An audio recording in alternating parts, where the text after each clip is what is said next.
Assalamualaikum warahmatullahi wabarakatuh. Jadi kami dari kelompok 2 akan mempresentasikan tentang Twins Paradox.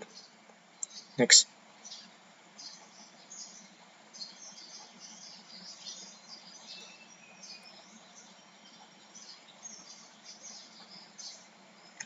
Nah, kelompok kami beranggotakan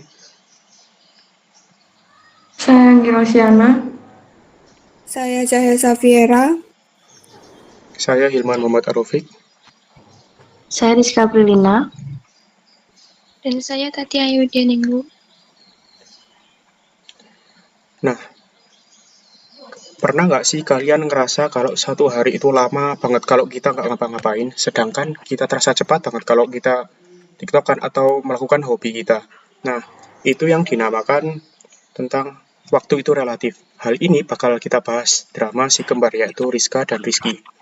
Rizka yaitu si anak rumahan dan si Rizky adalah petualang yang sedang mengarungi luar angkasa pakai roket yang kencangnya minta ampun yaitu 0,6 atau 60% kecepatan cahaya. Destinasinya planet sejauh 6 tahun cahaya. Next. Nah, di sini Rizka sama Rizky itu debat. Ketika Rizky mau berangkat, si Rizka tuh bilang, kamu yang gerak, jadi kamu yang lebih muda. Nah, si Rizky nggak terima, bilang, ya enggak lah, kan Bumi yang ngejauh dari aku. Jadinya kamu yang lebih muda. Nah, di mana-mana kan rebutan pengen awet muda, ini malah rebutan pengen jadi lebih tua. Jadi menurut kalian, siapa yang paling benar?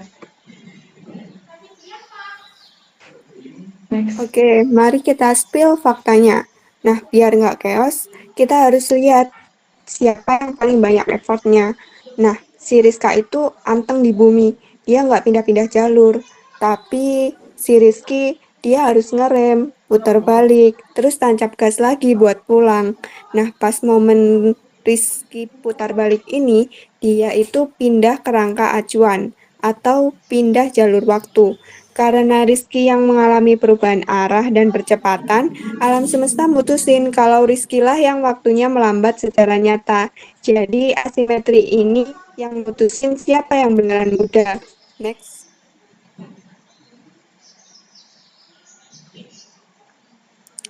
Nah, untuk itu kita lihat visualisasinya melalui diagram ruang dan waktu. Garis vertikal lurus ini adalah garis dunia Rizka. Dia hanya bergerak maju dalam waktu tapi tetap di posisi yang sama. Nah, garis yang miring yang menekuk ini adalah garis dunia Rizky. Garis miring menunjukkan dia berpindah posisi di ruang angkasa. Perhatikan tekukan di tengah-tengah. Nah, itu adalah momen Rizky berbalik arah di planet tujuan.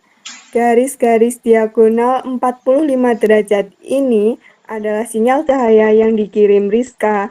Bisa kita lihat di grafik. Sinyalnya terlihat renggang saat Rizky menjauh dan menjadi sangat rapat saat Rizky bergerak pulang. Nah, grafik ini membuktikan secara visual bahwa perjalanan Rizky lah lebih pendek secara waktu dibandingkan garis lurus milik Rizka. Next. Oke, biar nggak bingung, aku kasih contoh angka ya. Jadi, menurut jamnya Rizka di bumi, Rizky itu pergi 10 tahun dan pulang 10 tahun. Jadi totalnya itu 20 tahun. Tapi di jamnya Rizky, karena dia gerak kencang banget dengan jarak 60% tahun cahaya tadi, maka menciutlah jadi 4,8 tahun cahaya. Nah, jadi Rizky itu ngerasa perjalanannya itu cuma 8 tahun pergi dan 8 tahun pulang. Jadi totalnya cuma 16 tahun doang.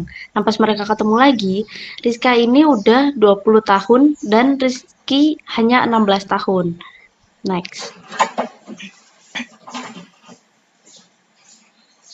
Nah, masih kurang percaya nih.